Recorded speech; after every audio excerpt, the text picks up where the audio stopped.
What if I told you that people think so low of you because of your character? What if I told you that people think so low of you because of the character that you display to them or to people that are not supposed to be there for you or with you at any given time? Hello, if this is your first time coming across my video, I want you to please hit the subscribe button and turn on the notification bell.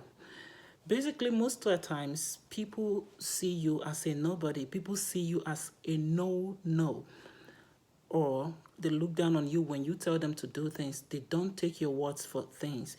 They see you as someone who is not supposed to tell them what to do, when to do it, or how to do it. They don't come to you for advice. They don't respond to your comments or respond to you even in your own home. The major reason for all those things is not literally because you don't deserve for people to listen to you.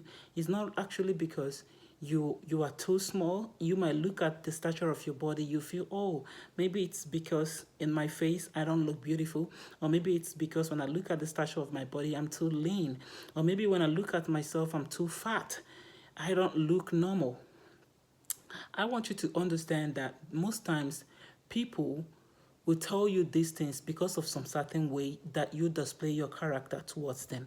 Now, in this video, I'm going to be telling you those characters that you display unknowingly that causes people to look down on you, talk down on you, don't listen to you, don't take your advice, and they don't even come to you to seek advice in anything, even if it is something that you know about, something you've been experienced for a long time, about something you know that personally, if they had come to you, they would have done this thing the right way.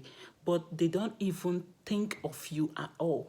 They don't even remember that someone like you exists when it comes to giving a certain advice about a certain thing. Also, do you know that those people who are doing those things is literally not their fault? I am putting it to you on this video that it is your fault. I know you might be feeling somehow. I know you might be wondering right now, how is that my fault? I'm a good person. Yeah, you're a good person. You're a nice person, because when we all examine ourselves, we are calling ourselves good people. When we examine ourselves, we see that we don't do anything bad. We tell ourselves, it's just like someone who writes exam and then your instructor or your class teacher or the examiner or the vigilante of that exam asks you to mark yourself. You're going to give yourself a good grade. You're going to mark yourself perfect, A plus. You're going to give yourself all the perfect grade in the whole world. But when someone else, that's your examiner or that's your teacher, is asked to examine you, that teacher is going to give you according to what is given on the guideline or the coursework or the course material or the textbook, according to the textbook. But when you're asked to grade yourself, you're going to grade yourself perfect. But when the grader grades you, you fail. If you don't fail, you might be probably in the D or in the E or probably in the B or C. But you've graded yourself an A plus. So, and that is the reason why sometimes you watch this type of videos so they can motivate you and keep you on the right track. The first thing that you have to understand that is the major reason why people look down on you, talk down on you, don't come to you for advice or for anything that they want or they need, or they even when they know that this is something you are into, this is your business. You've been into this business for over 10 years, 6 years, 5 years, even 2 years of experience is a great experience. But when they want to do something like that, they still don't come to you. They still don't call you. Even when you've advertised yourself in several ways, in several manners, people will still not come to you because of this certain reason. One, your character is not a good one. Now, when I mean your character is not a good one, I know, like I said, when you look at yourself, you say, I have a good character. I respect people. I do this, I do that. This is the right way. Now, the character I am talking about is the character that portrays that you are a quality person that is available for a certain advice, that you have to make yourself this expensive in your character. I'm not talking about expensive in the physical or material things. I'm talking about your character in some certain things. For example, let's take the church, for example. You go to church every Sunday, or your school, or the community, or maybe in a public home. In Nigeria, we say this is a public yard. Meanwhile, it simply means in a compound of about maybe 2 or 3 story building, people are living in story 1, story 2, story 3, and then downstairs, and so on. And sometimes during weekends, everybody comes out to wash their clothes and spread them downstairs, and so on. Now, if you are living in that kind of a home, or in that kind of a house, or in that kind of a neighborhood, what character do you portray to them? Do you always look into people's matter without being involved or without being consulted? That makes you so cheap. Do not involve yourself in people's matter when you are not informed, or when you are not being called upon, or when you are not being consulted for a certain thing. You must make yourself that expensive for consultation. You must make yourself that expensive for anything before you go and start speaking or even responding to it. When someone, this is the first one, make yourself so expensive for consultation. Expensive, like I said, is not about buying expensive things or charging people because they came to, demand or ask some certain questions from you. You see, those people who are always quiet, they are very dangerous. I have met several set of people. They are very dangerous, and they are not just dangerous, they are expensive when it comes to consultation on some certain things that that they know how to do.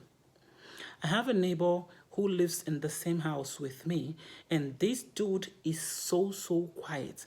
When I mean quiet, he always zip his mouth. He doesn't talk too much. He doesn't display. He doesn't show himself up. He doesn't make people know the kind of things or the kind of business he does. Until one day I came across him being a solar energy constructor, that he mounts solar energy and he constructs it as well. I'm like, whoa. Are you for real? You do this kind of business and nobody in the compound is aware of it? And he's like, would I go and start telling everybody in the compound that this is what I do when they don't ask me? I learned that from him. And I'm like, okay. And the day I wanted to mount my own solar energy, he gave me a lot of advice that helped me and is still helping me today. This is the basic need. This is the basic one. And if you have this expensive consultation character in you, it's gonna help you fuse yourself and then get ready to start being noticed. People will stop looking down on you because you are not only always into people's matter. And then the second one is always be ready and available to speak up when the time comes. When the time comes, do not speak when it is not time.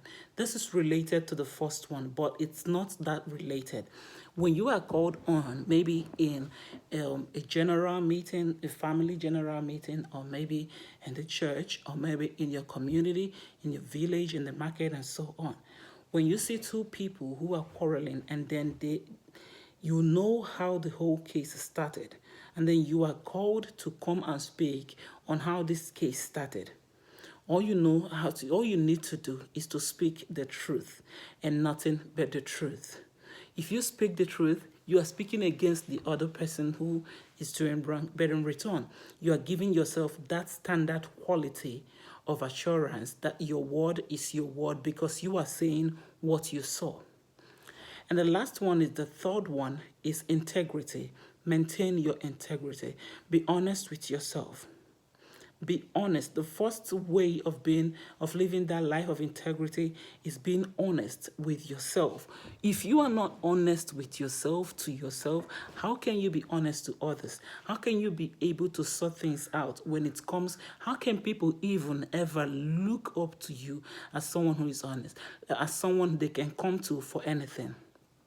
Let's take, for instance, if you have this life that, let's say you traveled and then a pastor in your church, I always use church for example because I love God, And I am the kind of person that worships God more than every other thing in life. So, and then maybe you are in the church and then someone calls and say, hey, how are you? Where are you? We didn't see you on church last Sunday. And then you said, I traveled. But that was a lie. The person you're telling you travel, you don't even know if he has someone who lives around that have already told them that they saw you just yesterday. And then you told them, I traveled, I'm going to be coming back next week. Meanwhile, your neighbor already called the pastor that you were at home, that you didn't travel. And you didn't know that your neighbor and the pastor is in communication. So you see, this is integrity, and then this is a lie. You are not living that life of integrity. You are not proving that you are worth emulating. You are not proving that you are worth someone that some people or some set of persons can come to you and say, please, I need your advice on this. Forget about the way I'm sweating. I am the type that is always sweating, even if there is fan on and so on. But I don't literally love AC. That's why I don't normally use the air condition. But that's okay. I want you to live this life of integrity, life of being this expensive for consultation, and also speak when it is time for you to speak. People will always come to you naturally. It will flow naturally without you having to force it onto people. People will come to you naturally for something and ask you for anything. Any damn thing that they want or they need. They can even say, please, I need you to pray for me, pray with me, do this for me, do that for me. And then that is when you start being what? Monetizing it. You start monetizing those actions. It's either you have an office for consultation or you make it a business. So those are the reasons why people don't take you serious. And I want you to start taking yourself serious. Have a lovely day.